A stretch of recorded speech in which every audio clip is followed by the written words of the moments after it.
Mhm. Hold on. Hold up. YouTube. YouTube. Hello, hello. All right.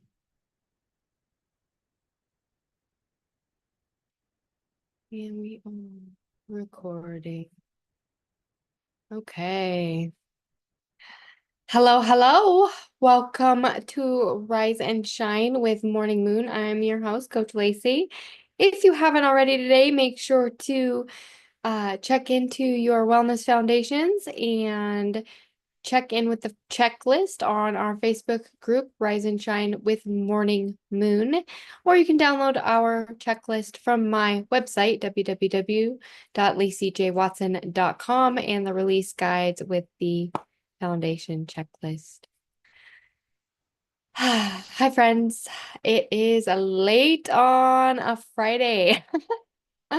It is 6 p.m. on Friday night, April 11th, and I almost did not show up today. I didn't show up last Friday, and I apologize for that. And today I had another little existential crisis, but just within my heart and mind, and I missed the show today.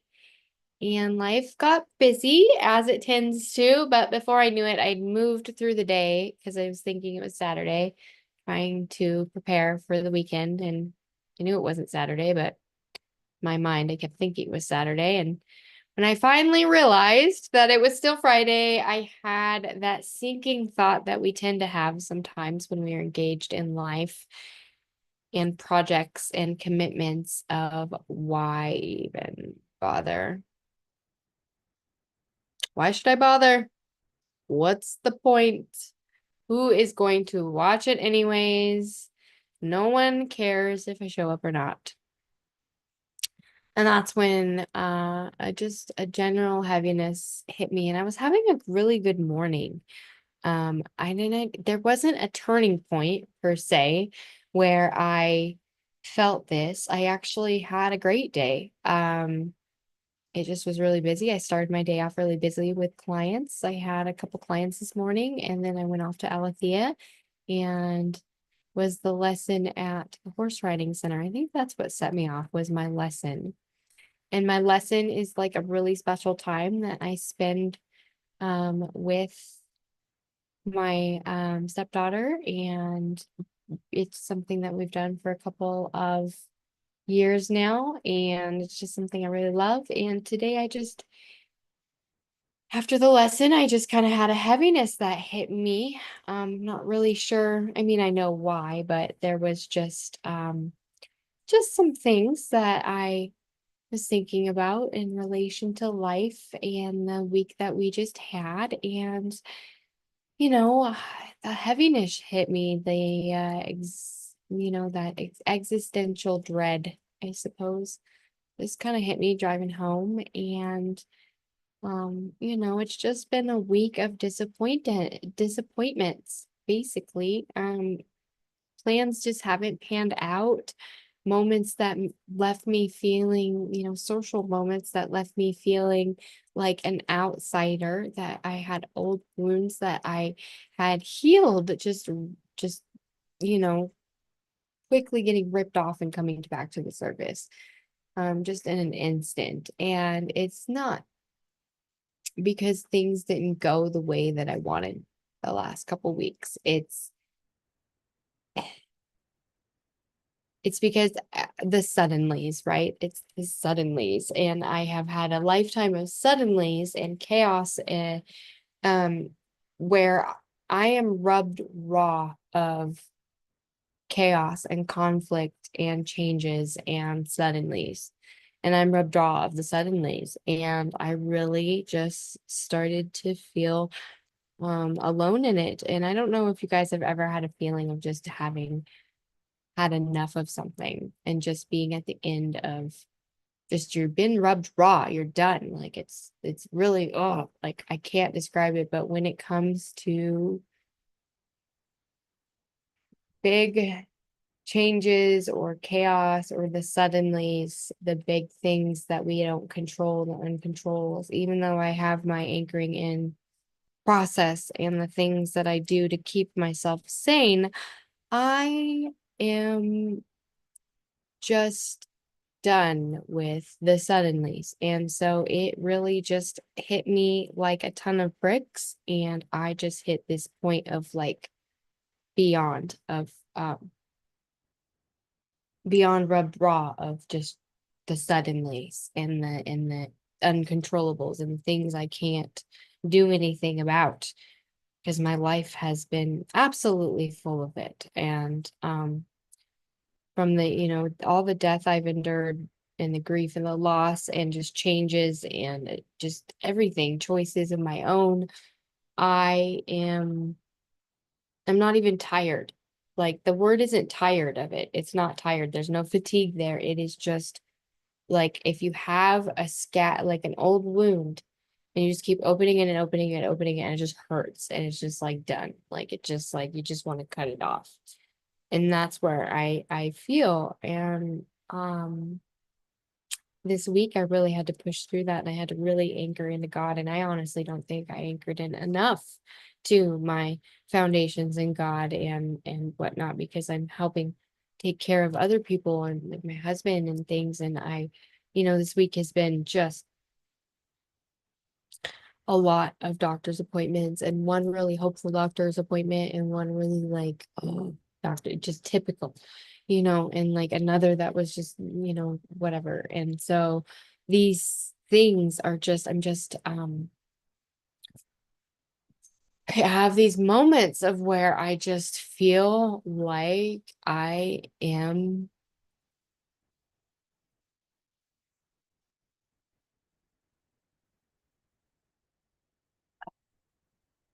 just, I'm not even done. It's just, I'm like, it hurts and it's not even hurts. It's just, it's just, can't there's not even a word for what I feel. And so I was really starting to feel alone in that feeling. I don't even have a word for. I'm sure there's a foreign word for what I'm feeling, but I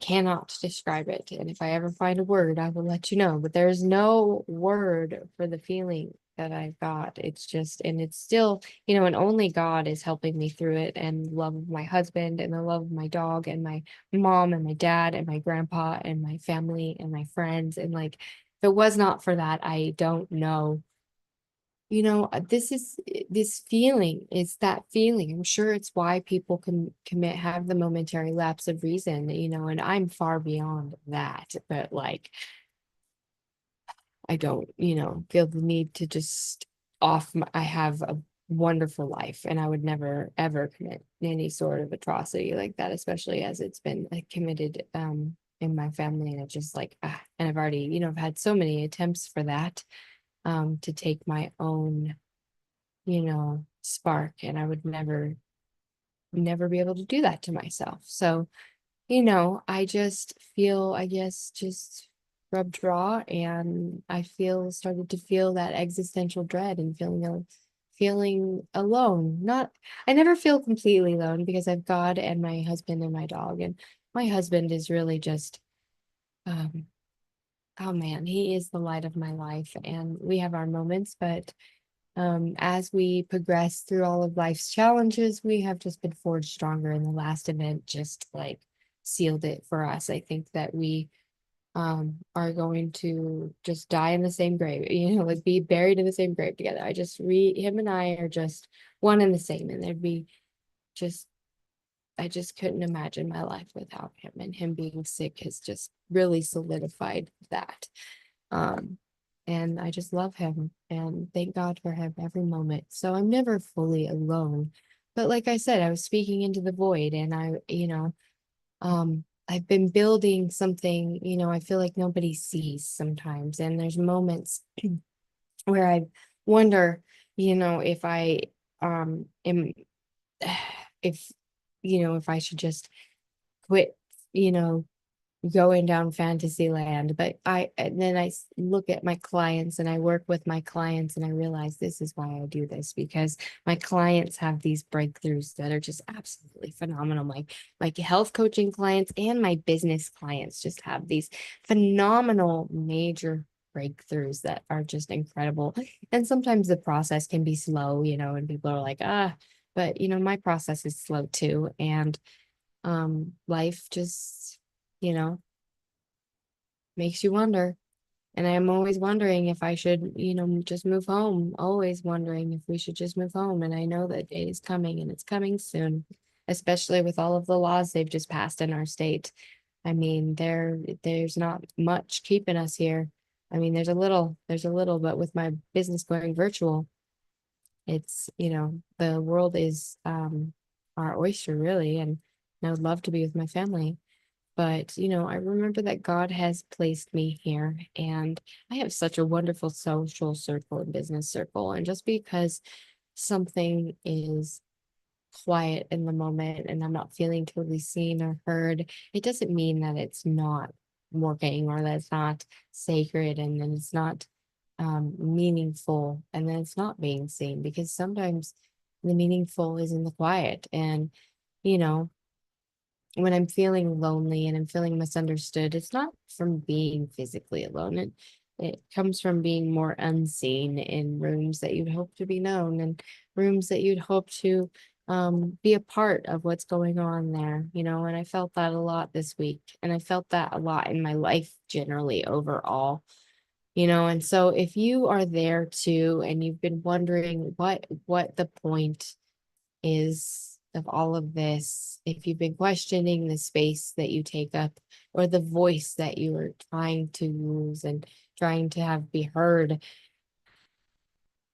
just remember that you are not alone. There's a divine design and a calling on your life, and God sees what no one else does, and He hears the prayers that you whisper between the dishes and the deadlines. He watches you showing up with that tired heart.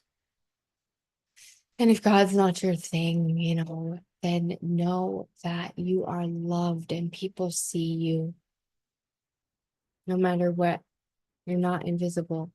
You're not invisible to your creator. You're not invisible to those around you who love you. You're not invisible. And you're not crazy for craving connection or questioning where you are, in this life. It means that you care. It means that you're alive. It means that your heart just still yearns for more, and that you know that there's a divine design and a calling on your life, and you're still going up that mountain. We're still going up that mountain. And we got to carry our backpack. We got to carry it good, and have the right tools in our backpack. So tonight, I am just letting go of being perfect and knowing that I'm showing up right now. And even if it's showing up for myself or showing up for you, whoever you are watching this, that's enough. I'm going to let that be enough. And I am, I've let go the need to be on time a long time ago. And I have let go the need to be polished a long time ago. I've let you know, go the need to be on all the time. Like I am just here to be honest, heartfelt, and a safe place for people, a true safe place. There's a lot of people out there who say they're safe places and they've created safe places, but they're behind the scenes talking crap, or they're, they polarize one party to the next. But I truly want to be a safe place for people to, or whoever you are, to feel like you're seen and you're loved, and that, your creator loves you, and people love you, and the world is not your enemy, and you are not your enemy, and you should love you. So know that tonight and lean in and let that feeling of love just teach you something. If you've been feeling the pull to be somewhere else, or if your soul is just aching for change, friendship, a sign, whatever, just feel that and know that there's a divine design and a calling on your life, and be sure to listen, and trust that you are not misplaced. You are being prepared, you're being prepared. It might not be for the places that you imagined and the rooms that you saw yourself sitting in, but it's for the one that is designed for you with your name written on the seat. There's a divine design and a calling on your life. You are not forgotten. You are not late to the party. You might be a little late, but you're right on time. And you're not alone, even when it's quiet. So anchor in, even if it is nighttime where you're at, anchor in, make sure you've anchored into your wellness foundations. Read a book, do some journaling. It's evening time and enjoy your weekend. I will see you on Monday. Thank you for being here with me, even now, in the quiet, as the moon rises. Rise and shine, everyone. I hope you have a nice weekend.